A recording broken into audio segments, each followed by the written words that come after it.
New gear, hurt ankles and feet. Before the real miles of ocean dive started, I needed a test run.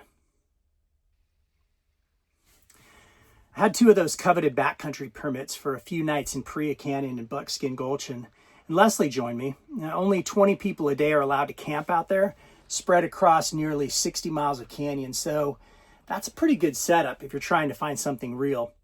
There were some risks. The new gear could fail. My feet and ankles could just say absolutely not. And then there's the weather. Wind is miserable out there because of the sand. The fine pink sandstone dust, it gets into everything. Your backpack, your sleeping bag, your food, even your toothbrush sealed inside a Ziploc somehow comes out looking lightly breaded. Rain is better unless there's a flash flood. Then you just die. Flash floods can surge 50 feet high through sections barely 10 feet wide. So you pay attention out there. Having a great trip, it's not guaranteed. It's not controllable, but it's influenced. And honestly, that may be part of the point, because somewhere between the silence, the risk, the slowness, the sheer scale of the place, something started happening. The canyon walls, they kept getting taller. The world kept getting quieter. And all the noise we carried in with us started fading into the background. And I started noticing something. Awe seems to like certain conditions. Distance helps, stillness helps, uncertainty helps, even discomfort.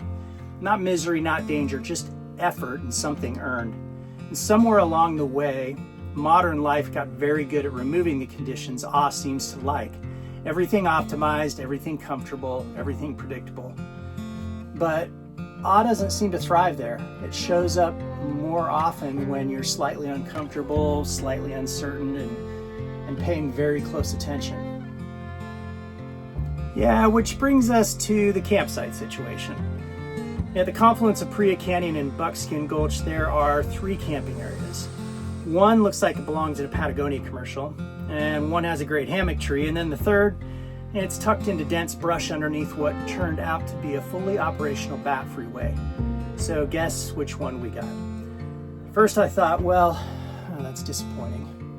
But a few hours later, it became one of the most unforgettable nights I've had in the outdoors in years. We left the rain fly off the tent so we could watch the full moon move slowly across the canyon walls. And then the concert started. There were frogs and bats and rustling animals and things flying past our faces at speeds generally associated with military aviation. At one point, a bat with a faulty GPS hit the side of the tent mesh and bounced off like a racquetball. And somehow, instead of ruining the moment, it became the moment. Because out there, nothing was curated, nothing was optimized. It was wild, unexpected, alive. And I'm starting to suspect awe has an admission price, and maybe that's why those moments feel harder to find now. Not because the mountains have changed, because we did. We got faster, louder, more distracted, more comfortable. But out there, in places like this, you still run into moments you couldn't have scripted if you tried. And those are usually the moments that stay with you. So the gear worked. The feet are still under negotiation. And now it's time to head north and start putting miles behind this thing. Oregon coast first, then the Cascades, and eventually the Canadian Rockies ice. This is ocean to ice. The pack's on. Let's see what's out there.